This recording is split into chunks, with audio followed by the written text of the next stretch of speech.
everybody? Real with Omar, Coffee Shop Edition.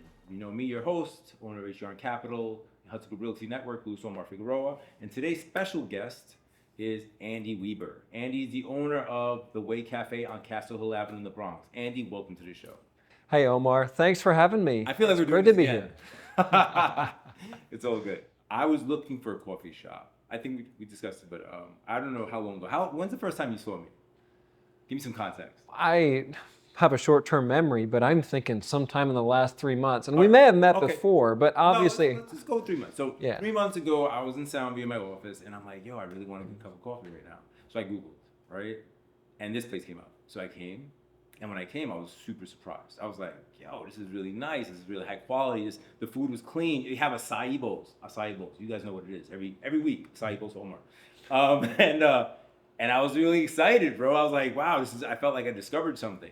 So I met you. We were here another day. I was buying again because I am going to be probably the best customer he's ever had. And we've also negotiated some business where the gift cards from my clients can use here. Shameless plug right there. Tell me, what is the concept here? What did we want to accomplish when we opened up this beautiful cafe? Yeah, so I think primarily we wanted to create a space where we could integrate into the fabric of a community. We want to have a space that's welcoming, where people feel comfortable. Our business purpose, we say we're giving life. And we do that in a lot of ways. And that's the atmosphere, the ambiance people feel. We want them to flourish when they're here. Obviously, the food, you mentioned clean food. That's another one that's huge in how we want to give life. And yeah, a cafe is a great way. It's a huge part of the fabric of any community.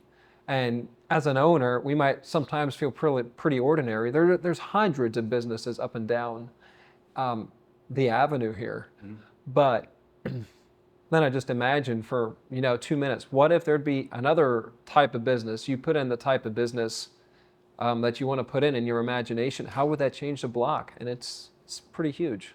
We talked a little bit about this, but I'm going to reiterate it. So your background is contracting. You weren't raised in the coffee family. That's right? Correct. Right. So you told me that you and some of your fellow brothers thought of a cafe because you were doing some missionary work? Was that what it was? It was part of a church, kind of a growing church plant outreach in the Bronx. And in fact, at that point, it was over in the South Bronx, Morrisania, like in the hood. Can I ask you a question? Why the Bronx? That's a long story, but let's I was gonna say, we can condense that here into about 10 seconds. Okay. So I'll do my best on that one. So that came out of short-term, like 3-day mission trips to New York City. And a lot of people from Pennsylvania, different, not just Pennsylvania, but an opportunity for, sharing a joint service with another group came up, and out of that, an opportunity to, rent our own time slot space in the Bronx. Okay. And so that goes back, I forget how many years, but 15 years, something like that. Okay. So then in 2017, you started kicking around the idea about the cafe with some partners. Yes, correct. And you opened in 2020, right? And COVID was around 2020. That's correct. So tell me about that. How was that experience? Because and you can correct me if I'm wrong, I believe this is more of an experience business, hospitality, right? So when people can't come in, did you pivot? Were you delivering a lot? Were you open? What happened? Yeah, so we opened in June of 2020, and at least when that whole thing was shaking down, it's like June, right? There's going to be lockdowns and stuff for a month or two, and it's going to be over. We'll be fine. Yeah, and it just drug on and on and on and on. So it was, for us, we were closed when the COVID and the first round of restrictions went down. Okay. We were not yet open for business. And we had this space, we had invested all this money, and what can we do? Just put the whole thing on pause, or just kind of soft open and get our feet wet and learn. And that's the route we went with. You went to soft open? Yeah. Okay. So we didn't have a full staff or a full team that suddenly they didn't have work. But we more or less did the Does the landlord work with you? Yes, thankfully, yes. The landlord wanted to see us succeed, Oh, good. and in fact, the landlord was shorted for quite a while. And Okay. yeah, a nasty landlord would have put us right under. Right. That's for sure. Right. Okay. So then we got through COVID. Um, when do you feel?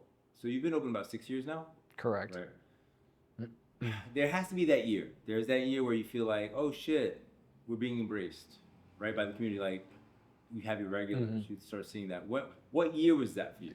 Yeah. So when we opened, our growth was I was very slow. And that was for a lot of factors. For one, I mean, we just didn't have nearly as much to offer. We opened this place, the construction and electrical was not all done. We opened this place on 160 amp breaker, meaning you could run what, 2 or 3, we never tripped it. The lights would have gone out. Right. It was like you add this appliance or you do this, add a little bit of load, and well, the lights didn't go out yet. Can we dare add a little more? Right. So we were very limited with what we could do as far as food. So we didn't have nearly as much to offer. We were extremely inexperienced. In fact, I'm just amazed sometimes that our community gave us a chance. Okay. You know? So I'm grateful. What was the menu in the beginning? Was it just coffee? It was coffee and some limited pastries. We bought a few in. I don't remember. We're baking most of what we have now. I kind of forget. You're baking it yourself? Yeah. Okay. Bagels, yeah, extremely limited. Okay. So, and I think one of the things we maybe got right was that we made a lot of mistakes, but the neighborhood wanted a good coffee option. And our coffee was pretty solid, I would say, from day one. I mean, we've obviously refined and tweaked and hopefully, improved over the years. But also we really wanted to be hospitable and welcome people here. So I think maybe they felt that and forgave us while we learned. As far as when did we really feel embraced? Yeah. I would say it's hard to put a number on that because we had some of our closest. Don't put a year, but rather how many years were you going, right? Like 24 months, 36 months, Yeah. or was it sooner? There was a small number of hyper locals that probably embraced us right away, and a very small, I mean, not enough to sustain a business. Okay. Let's say I don't know, maybe 2 or 3 years till we had what felt like was becoming a sustainable clientele. Okay. So 3 years. Yeah. 3 years. And as you're still not sustained by the community because like obviously it takes money to run everything. You're still innovating. You're still adding to the menu. You're still investing. Right? That's correct. You're giving them more options. You're giving more quality. So I want to illustrate that to people because sometimes people feel that opening a business is linear. It's not. It's not because you have to lay out a super foundation to then go up vertically using the builder analogy. Right. Right? Like you have to build a super foundation, bro. Like people have to trust you. You have to be consistent. Yes. And no matter what's happening behind the scenes, you have to kind of put your good face forward, right? And be hospitable. And whatever's happening in your life has to stay at the door. You come in, you become almost a politician. You know, like I talk to so many business owners, and they use that analogy. You have to be a politician. You have to be what the client needs you to be at the time. Yeah. And I said, in theory, before we opened, and I really embrace it, you have to know why. You have to know why your guest is going to walk past 2 or 3 coffee or maybe 5 coffee options, walk an extra block, and then pay $1 or $2 more when they get to your store. Right. What kind of value can you present? Exactly. And it's not just about dollars and cents. It's about value. It's about experience. Right. The experience they come in here. I mean, up and down Castle Hill Avenue, you have to be politically correct, so I can talk. There's nothing like this. There's bodega shops, which is cool. That they have a clientele. But somebody who likes a true cup of coffee, who likes the coffee shop experience, who likes to be in a place where I've been here when it's busy. Even when it's busy, everybody's really calm and chill. Everybody's very zen. It's almost like hypnotized, right? Like they're all hanging out, doing their thing. And that takes effort to curate that type of experience. How much Yeah. time did it take you to kind of figure out the right levers to pull, the kind of music to put, the lighting? I mean, there's a lot to it. Yeah, well, that's, again, we're constantly innovating or trying to do what we do better. Right. Before we opened, we had friends, acquaintances of ours who they had done something similar to this. Here in the Bronx or somewhere No, else? this was actually friends in State College, Pennsylvania. Well, we mentioned Extend Cafes, but they're now a fellow cafe in that Extend Cafes Alliance. Okay. Um, and so I would give them at Harvest Cafe in State College. I would give, they're great people. We had some conversations, went out, saw what they're doing, took some questions to them. Um, and so I think we had some foundational ideas, concepts to start with, Okay. that we were adapted into something that would work here. Here's the big question. Are you engaging a lot with the fellow business owners in this area? Have they been looking to collaborate? Because I believe the people that are really doing it the best are all collaborating. People at the bottom seem to see each other as competition, and it's not really the way it is. It's just you look at it that way when you have nothing. Have you had a good interchange with other business owners? I mean, you have got some people across the street that I kind of know, and they have a totally different business model, but their shtick is wellness, is health. This is an option instead of eating, fried chicken. No shout out to fried chicken. Everything has a time and a place, guys. But like can't eat all day. Your arteries go crazy. Yeah. Have you had a good interchange with fellow business owners here? Yeah, I would say we're on friendly terms. I definitely enjoy talking with them. How's business? Of course, some of them are guests here. Okay. So I enjoy that I enjoy the interaction, and yeah, I believe there is. I like to operate out of a mentality of abundance. I don't view any business on the street as competition. I'm glad they're there. Hey, if somebody comes in here and they want a juice, well, guess what? We have a juice bar across the street. Yeah. They'll make juices way better than we will. Well said. So I'll happily send them over there. It creates an ecosystem, right? Like you can get your hair braided, you can get juice, you can buy real estate, and you can get exactly valuable, right? At the same time.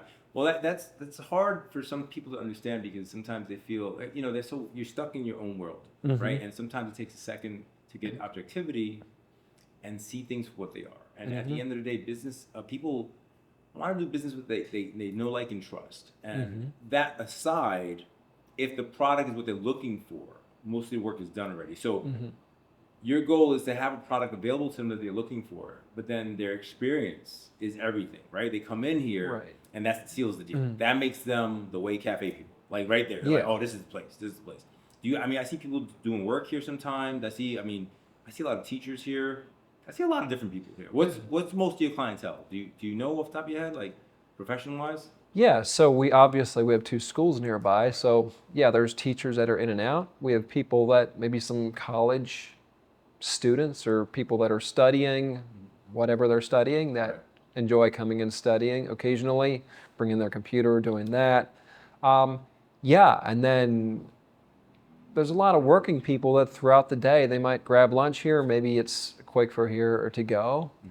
So I would say it's a nice mix of people live locally, work locally, and then of course some people it's a destination. They know we're here, and Saturday or Wednesday, that's the day they can make it. That's the day their work schedule allows them to come. And hang out, Yeah. right, and support you. Yeah. That's the win right there. That's the win when people actually go out their way Right. to come here. That means you're doing it right. Sorry, I have to do my cup of water. And just to comment on that, Sure. as a business owner, we can always be chasing the next bright, shiny thing. Like, man, I got to get the perfect sandwich on the menu, or I got to just add, I don't know, crepes or ice cream or whatever. You name it to the menu. Right. That's not true. Do you have, I mean, the big question is, do you have an experience, or maybe it's a menu item, maybe it's your experience as a whole? Do you have something that people are going to drive across town for to get? And if you don't, well, you're failing. Yeah. You need that. Yeah, yeah. What's your number one seller? Number one seller. Right now, acai bowls are super popular in the I summer. drive those sales. Yeah. And paninis, they're very solid. Chicken pesto, I think that's a very popular panini. But then coffee, I mean, a latte, I mean, a simple, you know, a coffee latte, cappuccino, they're also very popular. I'm gonna go with the zesty wrap. That's the wrap that has my attention right now. I've been eating that like twice a week for a while now. The zesty wrap, really good. Look it up. Iced coffee's good for the heat. Hot coffee's good for the cold. But I think what really drove me to this place was like, cause I live in Westchester now, and I'm from the Bronx originally, and to have a place, I want to say this in the right political way, to have a place that I feel comfortable sitting down and enjoying the atmosphere that you're curating. You don't have too many of those places. I've been to places where you're having lunch and the music is mad loud, you can't hear each other. Yeah. I'm like, yo, man, I'm not really here for a dance thing. I'm here to maybe even have a business conversation. Exactly. Right?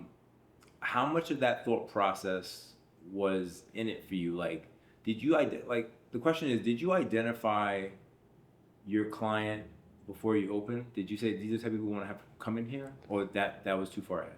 Well, I'm going to just back up to where you talked about the atmosphere, where you're comfortable. Yeah. And yeah, we wanted to create that atmosphere.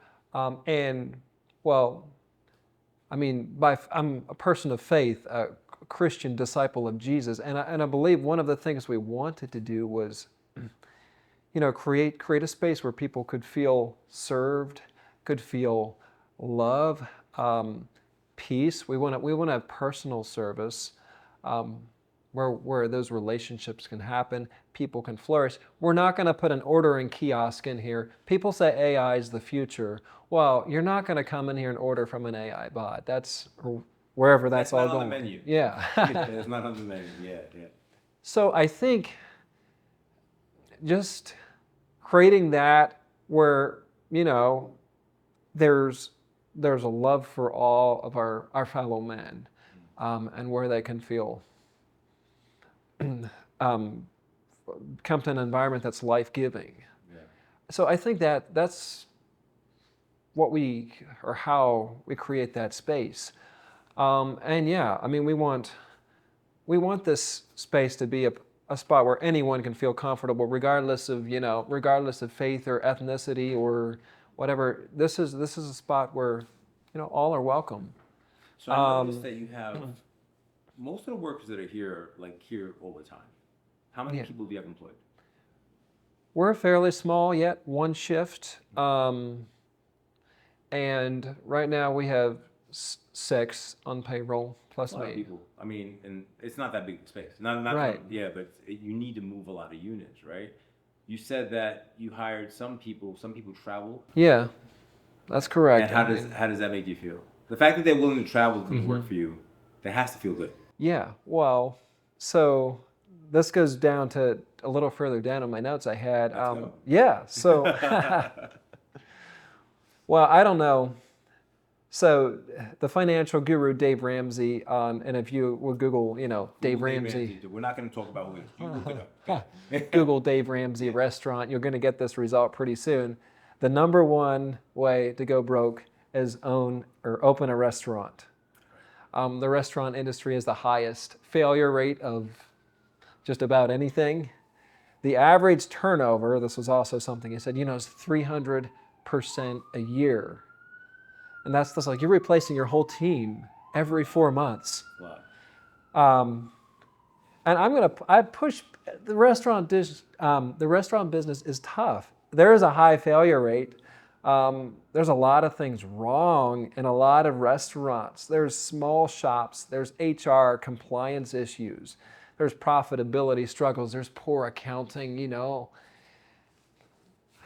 might not know whether they're making money or not. and it's not necessary. But we feel incredibly blessed. Back to our team, and you mentioned commuting here.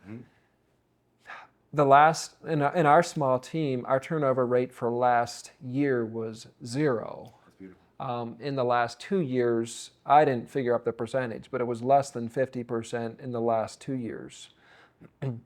And we are going to be, I know we have one team member leaving, one changing, and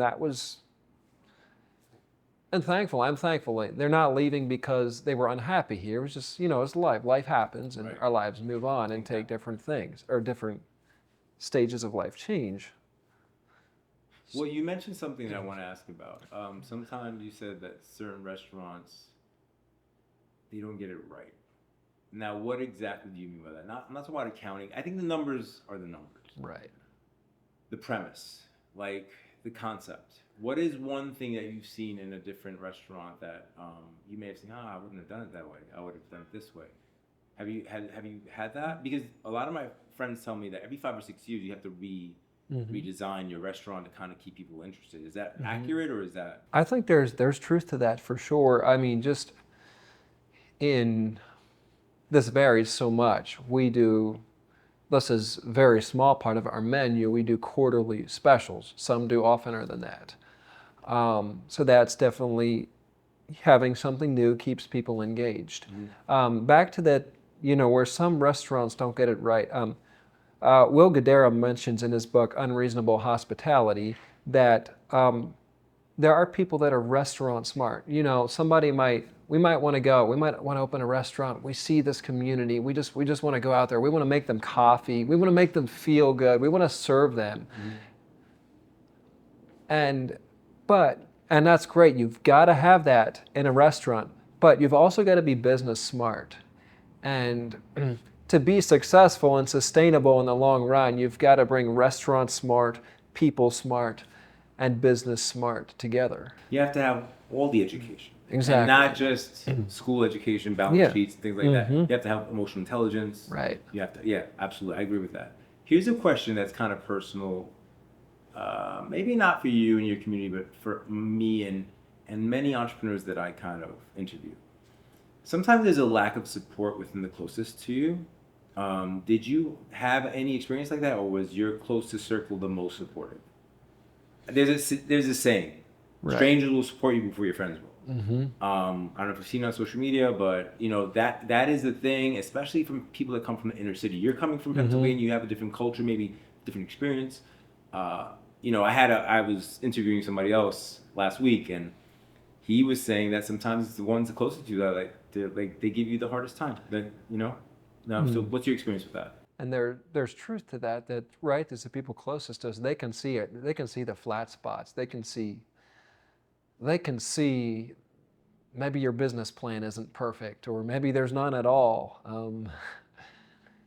I would say for us, overall we had good support. I know there were definitely questions, and rightly so. I look at our beginnings. I look back at my life. I was going to say, I look at our beginnings, and there must have been some people with more confidence in us and this concept than what I would give somebody with a similar level of expertise to what I had 7-8 years ago, when this was just starting. But there was also, there were some people maybe that questioned, or, they didn't say it out loud, but probably thought, we're doomed for failure, but there were enough that believed in us and gave us grace. And hey, thank God and thank those that supported us. I feel like we have a solid foundation You're so today. much more politically correct than I am. My statement would be like, listen, I'm busy playing this game. You're sitting on the stands. Like, you want to come in and help me, you can do that, but if not, I don't hear you. I don't hear you because I'm going to get it done. So the fact that you took the leap, the fact that you said, figure this shit out. COVID, all right, we're going to go. You have to give yourself some flowers, because it's easy to get caught in our doubt. It's so easy. And I'm using this almost like a metaphor for faith, right? Because you're of that Christian life. Whereas you have to walk in faith, right? Like, you have to live in faith, not fear. right? Do the That's right right. thing, of course, always do the right thing, but understand that the right thing might not appear to you. Like, oh, I'm gonna open a business with no experience. If you talk to somebody out of context, that's not the right thing. But if you're saying, yo, I want to serve the community, I'm gonna bring something that I see, I'm gonna make it real, and I'm gonna impact everybody. That's the right thing. So it becomes context, right? But that's part one. Part two becomes belief, right? All right, so I'm gonna execute this. When you said you opened a coffee shop, did you ever? I asked Juan at Cafetero. Shout out to John. Did you ever make coffee before? When we decided to open this cafe, did I make coffee? I was a coffee fanatic. I drank lots. You drank a lot of coffee. I So drank. you were a coffee user. No, I drank a lot of bad coffee. Okay, so you had that experience. The stuff that you go to the supermarket. I was a type of coffee bar. You went there and you got the biggest tin with the lowest price per ounce. Okay. So that was your experience as a coffee consumer, right? Exactly. So once you decided to become a producer, I'm using these terms, then the bar elevated. You're like, no, Exactly. we have to standard, right? Yeah. And then how do you go ahead educating yourself? Did you go on YouTube? Did you go to I don't know if it's coffee school.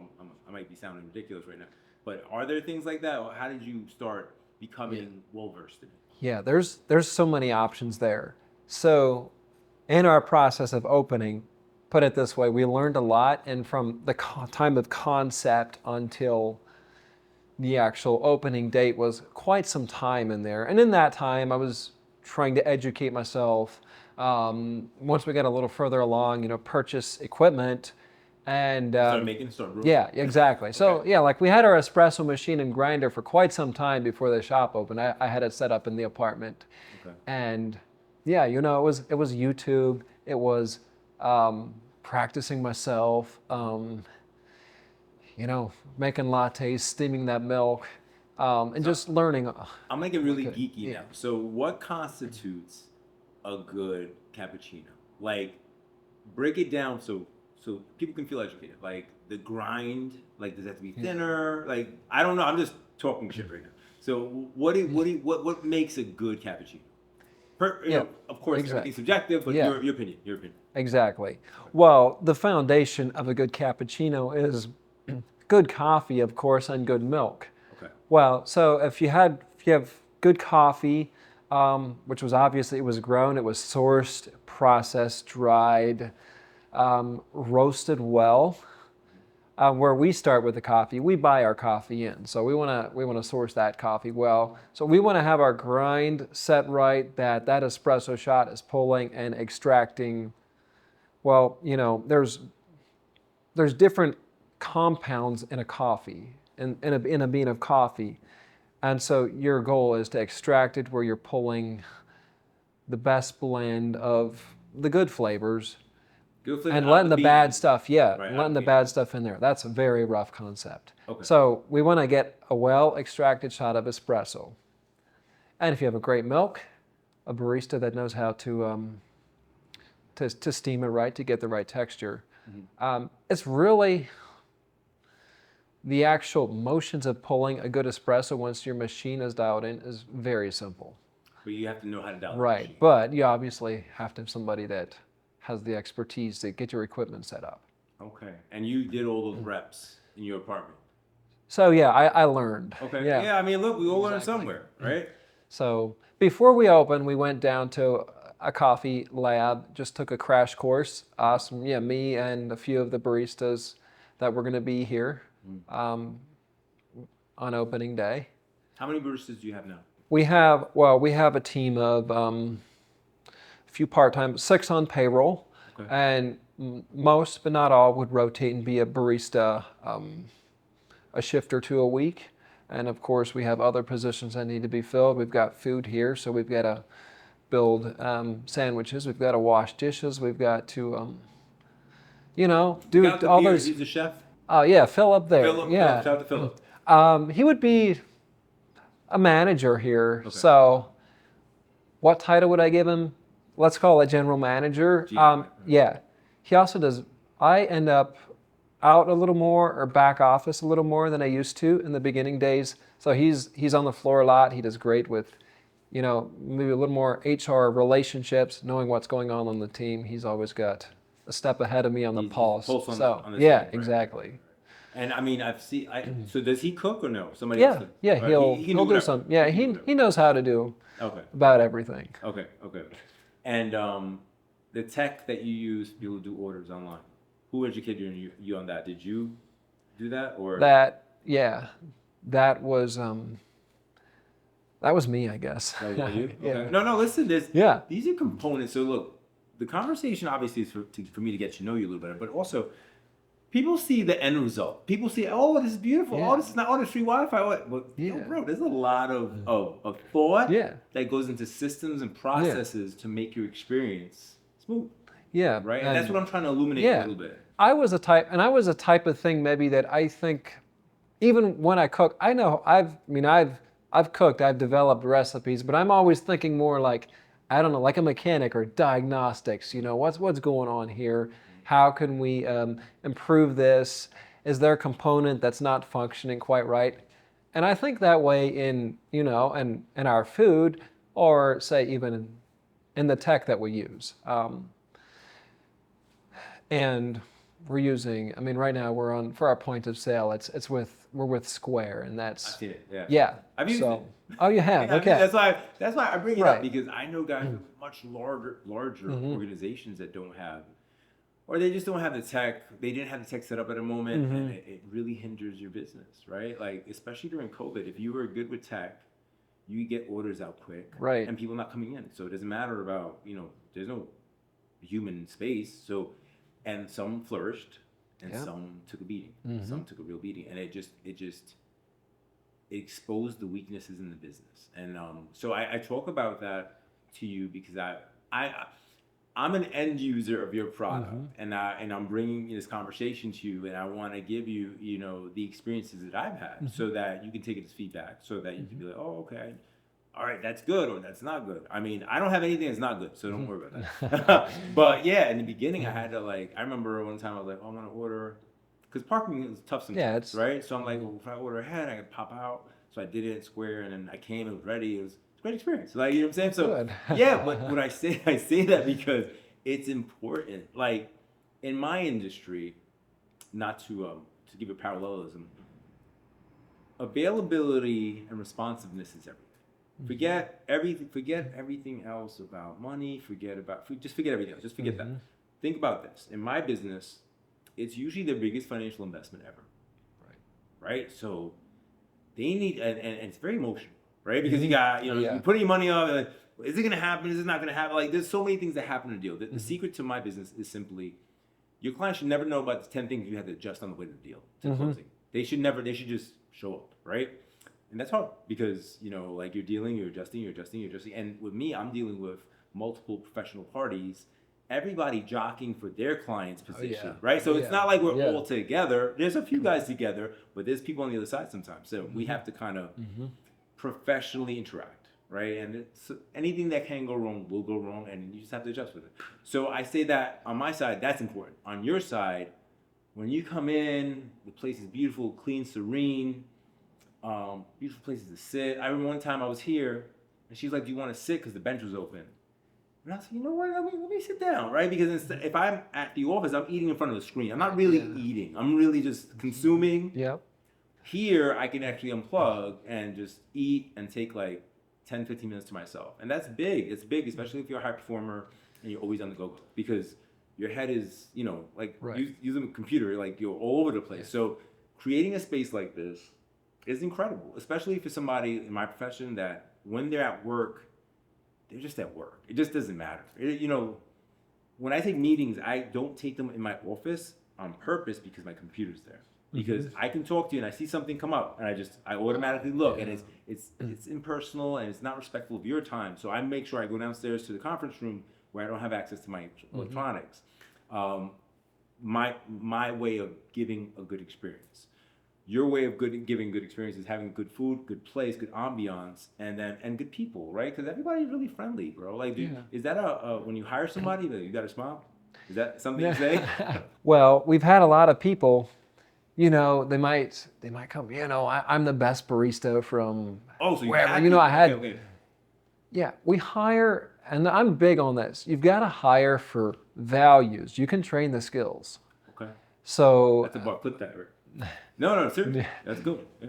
so when we're hiring, we're looking for someone that's going to embrace, our company culture. We're looking for someone that values hospitality. We're looking for someone that they want to serve. They want to love on the people that are coming in here.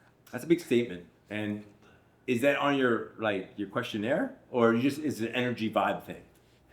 You can usually tell when you interact with somebody if they're like, So sure. So we actually, and we had a form on our website. We actually took it down just because. People lying. Well, no, just because we didn't need to hire people at the moment, and it's like, well, why did we have it up? We might put it back up if we need it in the future. Okay. But there was a question. The exact question is slipping my mind right now. But the design was that, what do you value? How are you going to support the values or the purpose of the Way Cafe? And if somebody would write in there, I can do latte art, two years of barista manager experience at this shop in Midtown. You're not answering the question. Exactly, Yeah, and yeah. that's worth something. But that's only worth something if you're there and you want to serve people and give them hospitality. Culture, right? Exactly. So the skills are one thing, Yeah. but you have to have the right mindset. Right, exactly. And like I said, you can train anybody that wants to learn can learn a skill, but you can't just take a set of values and just drop them into somebody's head. Yeah, I get it. I agree with you. I think my personal experience with the younger generation in my industry has always been they want to get to the end without going through the beginning and the middle, and that's hard. Yeah. So when I hire in the beginning is energy. Right, I'm big on do you have the right attitude? I'll ask a couple questions. Was it far? No, not far. I look for responses to get a gauge of behavior, attitude. And then the second part, the unfortunate part, is you have to give it the 90 to 120-day window, because everybody wakes up with this enthusiasm because they want a job, right? And my industry is high pressure, and you have to be very detail oriented. You have to have good professionalism. When you're speaking customer facing or B2B, it's different, right? Different vernacular, different tones. And you can't gauge that on an interview. You have to kind of see it, right? So it's a little more of an investment on my side. The younger generation has most of those components that I've had work for me, but they miss the basic foundation of hard work, where you have to come in every day, and you have to, it might not happen week 1, week 2, week 3, week 8, week 9. But you have to come, show up consistently and get better, no matter what. It will happen if you follow these, and it's hard to give that faith into somebody, because going back to when you started your shop, you had a lot of things that said no, but you said, no, I want to do this. I'm going to try it, and if I fail, that's what it is. I'm going to fail. I feel that most people are afraid of failure, and it stops them from ever pursuing anything of substance. Right. Well, if you're not failing, you're probably not trying, right? There you go. It's another bar. Clip that. Yeah, I mean, listen, your failures get you to your accomplishments. And your failures, if you truly believe it, they refine you. They make you better, right? They make you better. As long as you don't make the same mistake consistently. Yeah, exactly. Right, you got to keep growing, right? Yeah. So I have a question for you. What is the bigger picture? Do you have a bigger picture? Is it a bigger cafe? Is it a chain of cafes, or you just want to make this one the best it could be? Yeah, we talk about this and we dream. So, and one of our questions we discussed was, what's the 5-year plan? Okay. I would love to see it location 1, 2, 3 in 5 years. I really feel like that's probably one of those things where I'm like, what does God have for me, or His plan for my life? We're not at the point that we're gonna, just, it has to be ABC, but we are talking about those dreams. I was talking with one of our advisors earlier, and just, looking at our business, talking about it, and And his advice to me was, well, we have some things we've got to shore up here. Let's keep focusing on, let's make this a great place. Let's get our team pulling the same direction. And of course, that all really dribbles down into the overall health of your business. Are people going to keep coming back? And it shows up on the balance sheet. So I think the short-term plan is definitely just to continue perfecting and striving for excellence here.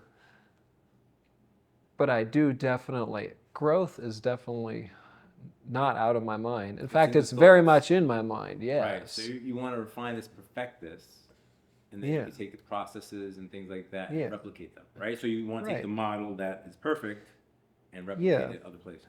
And, New York as a whole, I think, the Bronx, it's very competitive.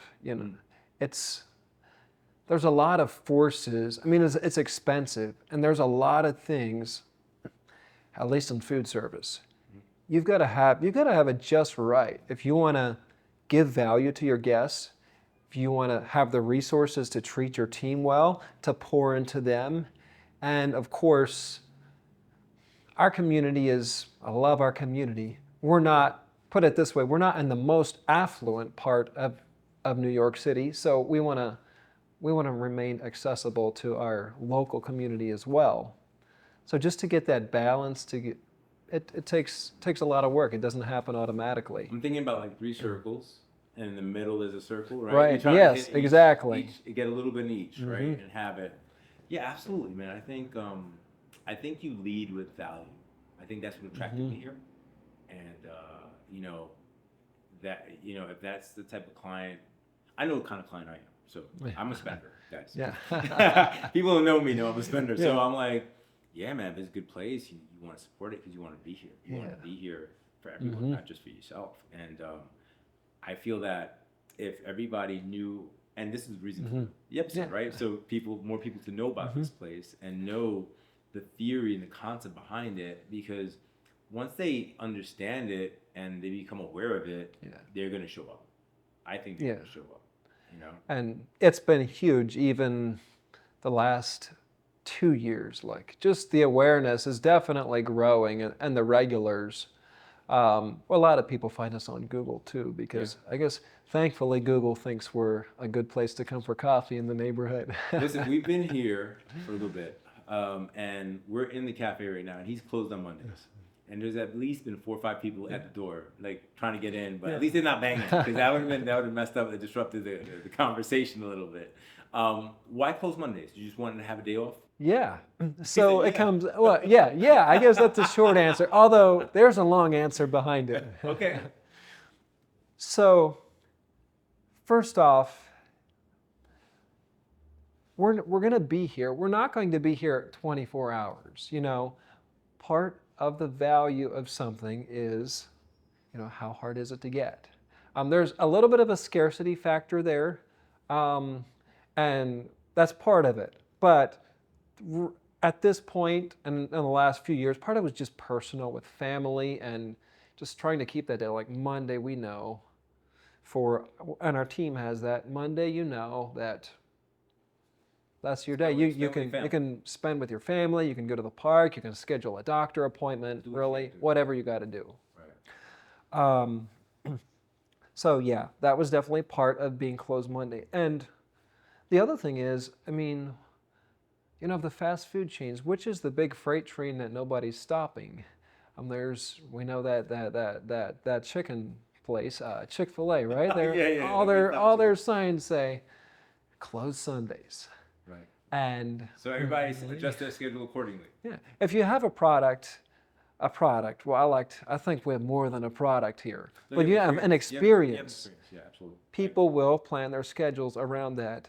And we may open Mondays at some point when the time is right. I'm not laughing at you. Yeah, I want to give you the story. Remember the story I told you? On Monday, I wanted to call you were closed.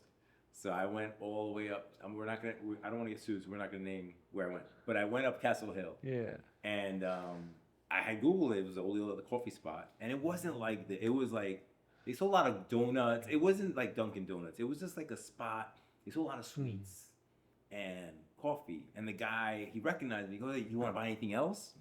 And I'm like, "Yo, bro, I can't eat anything else here. Like, like, no offense. I don't eat donuts. I don't eat that. Like, only special occasions." But that's the only thing they served. Sweets. No nutritional value. And I use that word on purpose. Nutritional value. There was no nutritional value in it. And, as you start taking care of your body and becoming aware of certain things, some people don't care. Some people care. I care. So I told her I ran into the next day. I said, I came over here because I was looking one day, and you were like, "That place?" I was like, "Yeah, that place."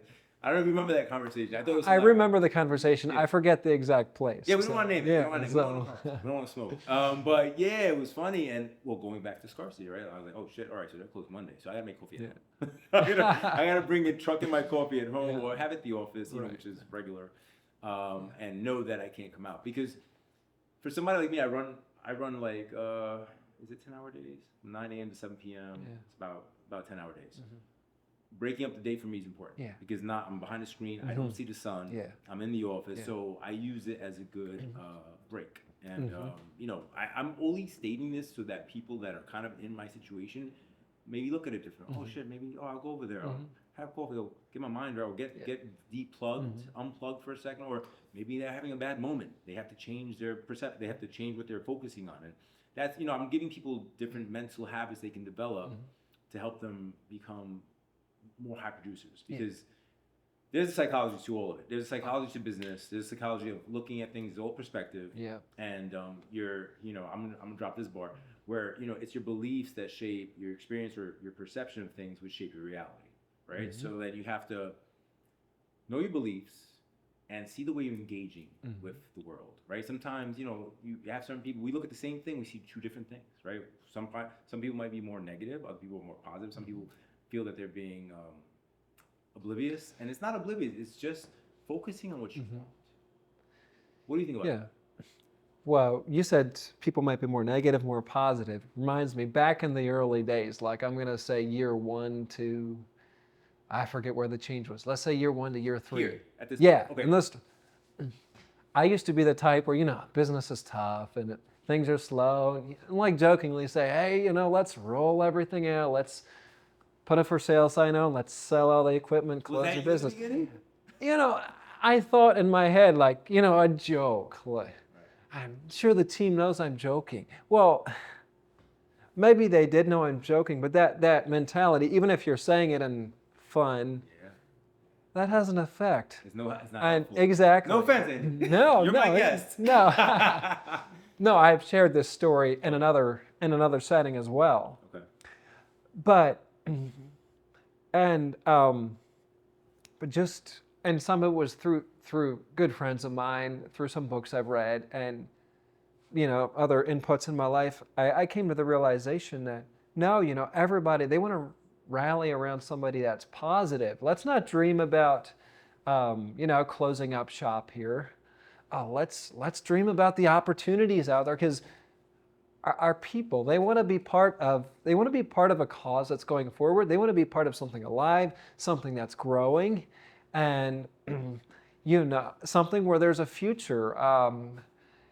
If they're concerned about advancing their experience, their career, they don't want to be a part of something that's dying or closing.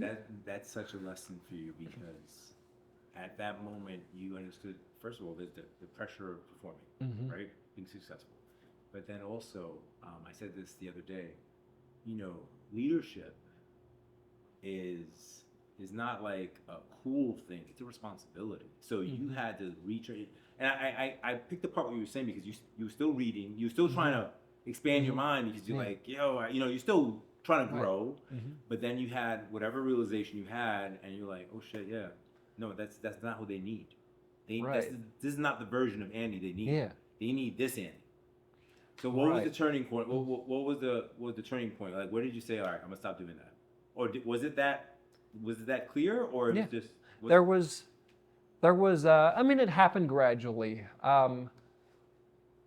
There were about 3 things that come to mind. One of them was just a friend of mine who cared about he was successful in business, and he cared about creating, a great place for people to work, a culture, keeping everybody pulling the same direction, filling your people up. So it was what? It was a friend. Was actually He also, had no relation with this place. He used business other places, and he was just giving you advice. well, his his now wife actually worked here for a few months. Okay. So that was actually the connection. Okay. So Yeah, She saw it. She felt it. Yeah, so it was actually just kind of a friendship that at the time they weren't married, but they were dating. Okay. And it was just kind of a friendship and connection that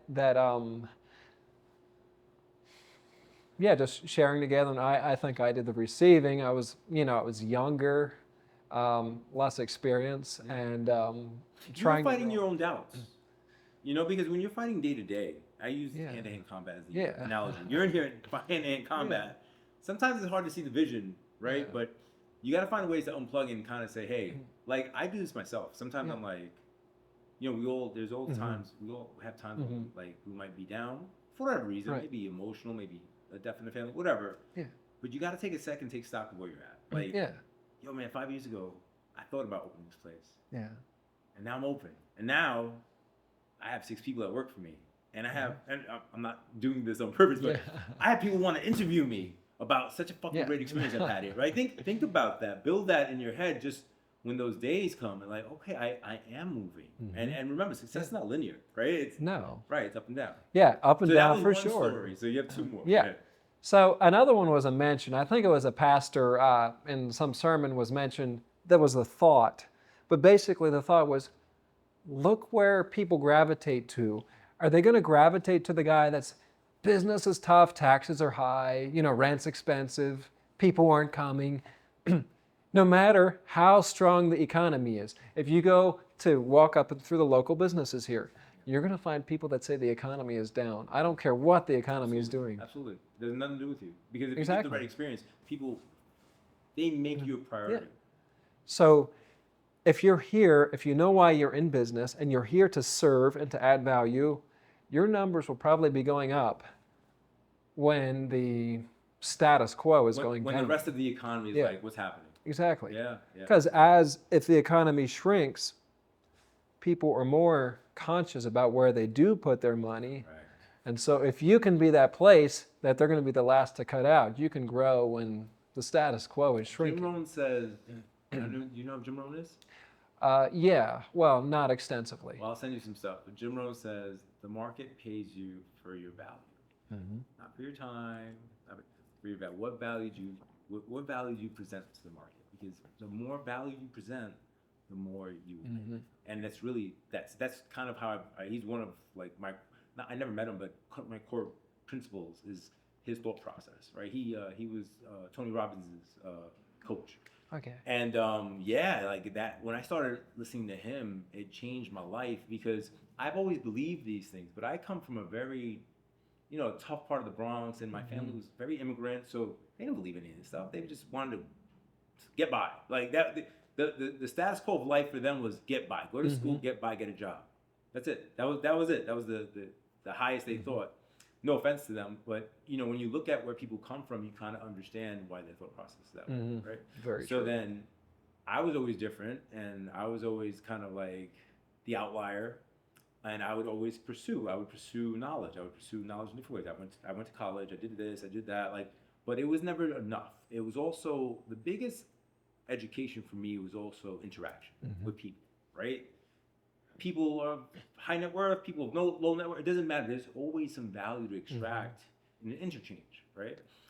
So I still do that to today because I have a fucking podcast because I want to interchange because what I do for a living, I do decently well. I do well, but that's not the end. Like, you know what I'm saying? Like, in a year, I might turn the corner and go somewhere else. I might want, and the only way I know I can do that is by constantly growing, constantly interchanging ideas, and seeing things through other people's lenses, right? So I think I'm always always constantly trying to grow. That's my mission. All right, so you have a third story. Yeah, the third one was a book, The On Purpose Business, Kevin W. McCarthy, I think. Is that here or no? It was back there. It's laying right back on the counter there. Okay. So And that was just, that's an easy read, but basically, to sum the book up, you have to know what your business purpose is. And that book promotes, get your purpose down to very short. I think it was like 2 words or some very short. Okay. And so you have to know that. And of course, you can run everything through that filter. The Way Cafe here, I mentioned earlier, giving life. And you can ask your question, how does this customer interaction, was that life-giving? We had somebody that was unhappy. Did we do our best? We're going to make a change in the business or add to the menu or change our atmosphere. And so it's very important to know our purpose, however you want to frame that in your business. There's so many different ways you can, but then also have your team have that communicated to your team, have them on board. Follow exactly. That model, right? Yes. Yeah. I'm gonna add something, and you can say no, but because I'm in the service business also. You do the best you can. Some people are always gonna look for the negative, and you have to have the resilience, or rather the construct of boundaries to not let it affect you personally. Exactly. That to me in the beginning was very hard. I took everything personally. Yeah. And now not so much. Now I'm like, listen, I tried. I'm not gonna go into like specifically like if you lied on your application, what do you expect me to do? Yeah. Right? Like I can't do anything. Like you're lying to me, so I can't. But oh, it's his fault. But you omitted this. But I'm not gonna go back to work. Yeah. But in the beginning, no matter what, I used to think it was my fault. I used to be like, oh, I could have done this better. I could have done that. And in my business, really matrices and guidelines. If I can get you to fit within these guidelines, we're good. If you don't, then I coach you to get you hopefully within the guidelines. This is what we have to do this. Are you willing to do this? Yes. Okay, cool. So we're not ready today. In 3 months, we should be ready. That's kind of my approach. When I first started, I didn't know enough, right? And it was a lack of education on my side. So they would say, I want to do this. I'd be like, oh, great, let's do it. And then I'd be like, oh, shit, what happened here? And then I would take that on like my chest, and they'd be like upset at me. And I guess that's experience. You have to grow with it. You have to grow with your client. And my business is very personal. So it's tough because you want to be objective. Hey, guys, this is why. And of course, people are like, oh, but why? And I'm trying to explain it to you. And sometimes you have to like recharge and like give yourself some objectivity. Take a day, 24 hours to kind of come back, because sometimes you get caught up in other people's energy, right? So I say this to just explain to the viewers, like, not every business is easy, right? Like you were ready to put your shit outside first. Yeah. Well, threatened to. He was kidding. But you know what I'm saying? Like in some part of you, that was the truth. That was like, yo, man, you're having a little self-doubt creeping in your head. You're like, did I make the right idea?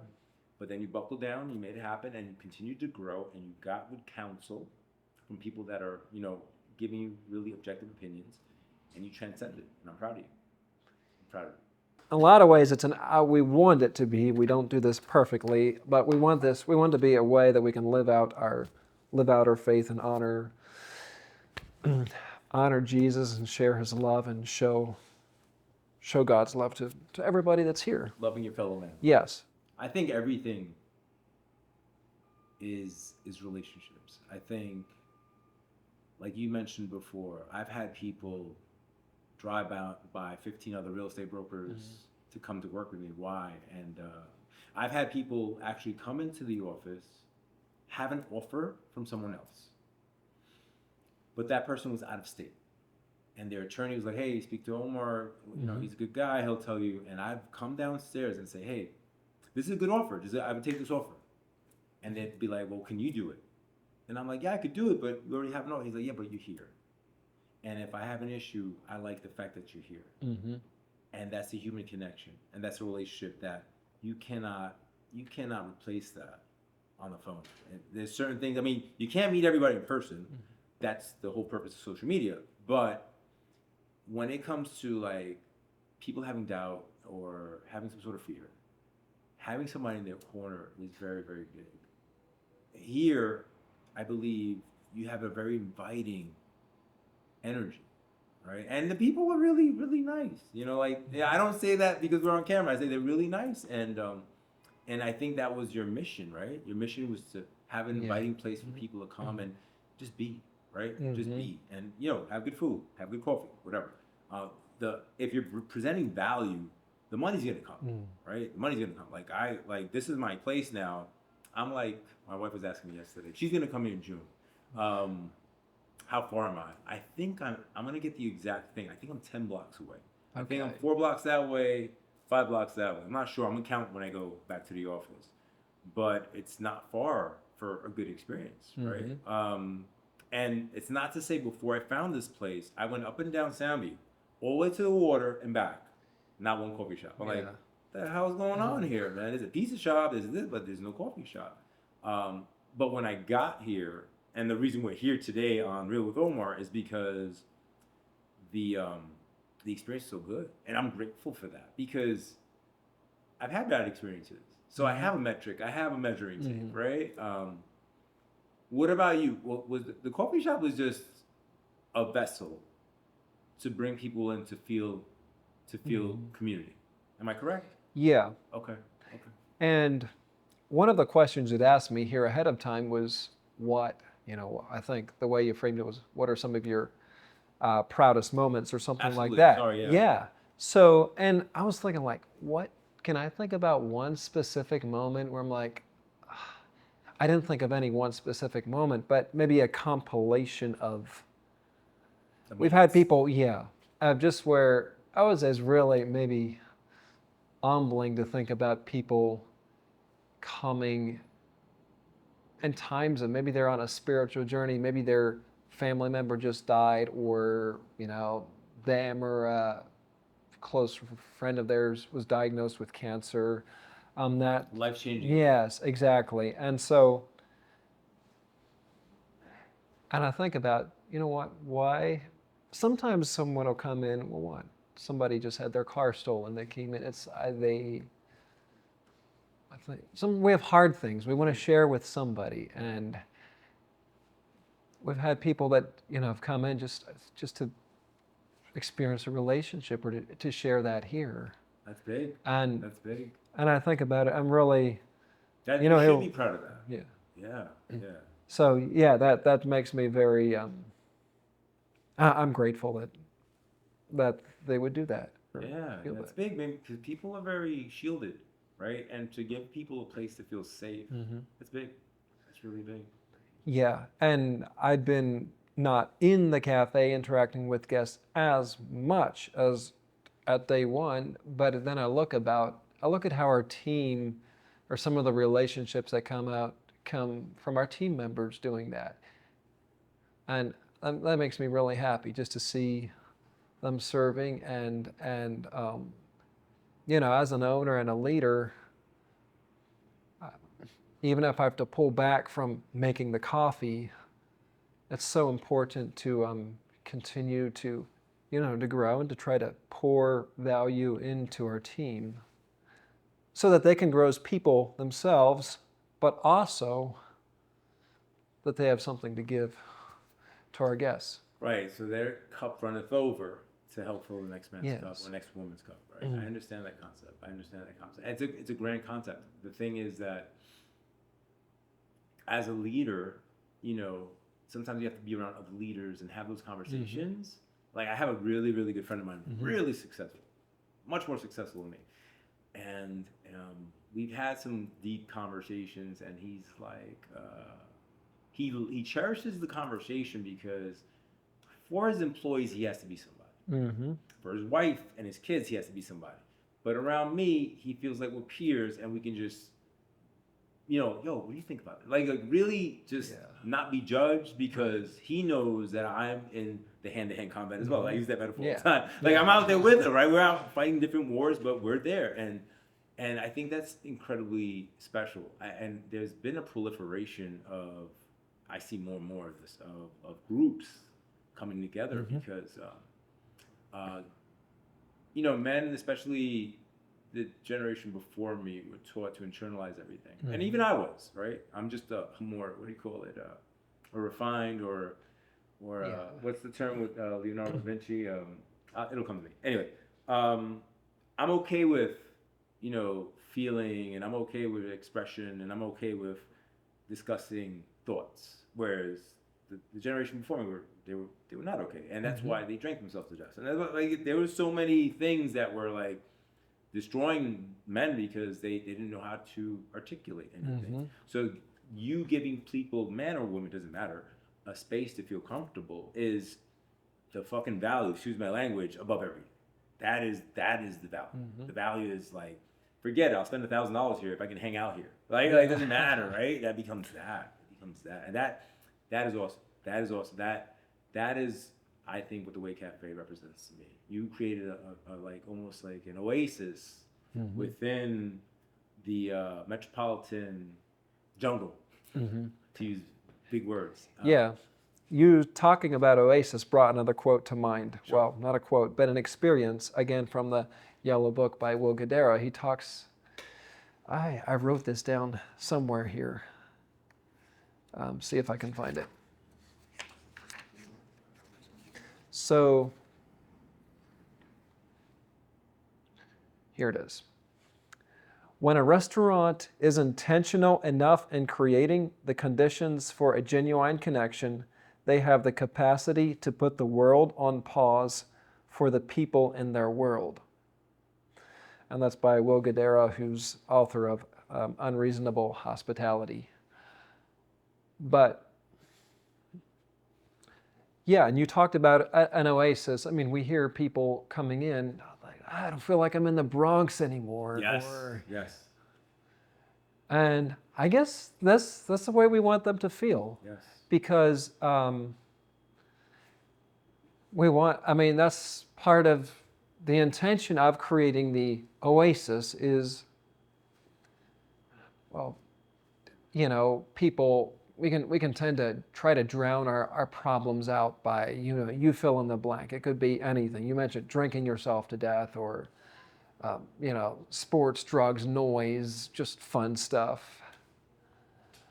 But we want people to be able to come here where relationships can happen, whether it's, with a peer at a meeting, maybe it's with themselves, just being able to reflect. Maybe it's part of a spiritual journey where they're, maybe they can feel God speak to them. But that's our goal here. That is a great goal. All right, so I've had the honor and privilege of having my boy Andy Weaver on the show on the Way Cafe. So Andy, can you tell people where to get you? Just speaking to this camera. Sure. Well, we're here in Castle Hill, 1015 Castle Hill Avenue in the Bronx. Hey, look up Coffee on Castle Hill Avenue on Google Maps. It should send you here. You can order ahead online on our website, theway.cafe, or we're on the delivery platforms as well. But if you use a delivery platform, remember, in person is much better. You'll miss the experience if you use delivery platform. Yeah, we definitely prefer in person. It's just the way to go. Yeah, absolutely. And me, Ask Louis Omar on all platforms. You know what it is. Another episode. Thank you for your time. Thank you, Andy. Hey, thank you.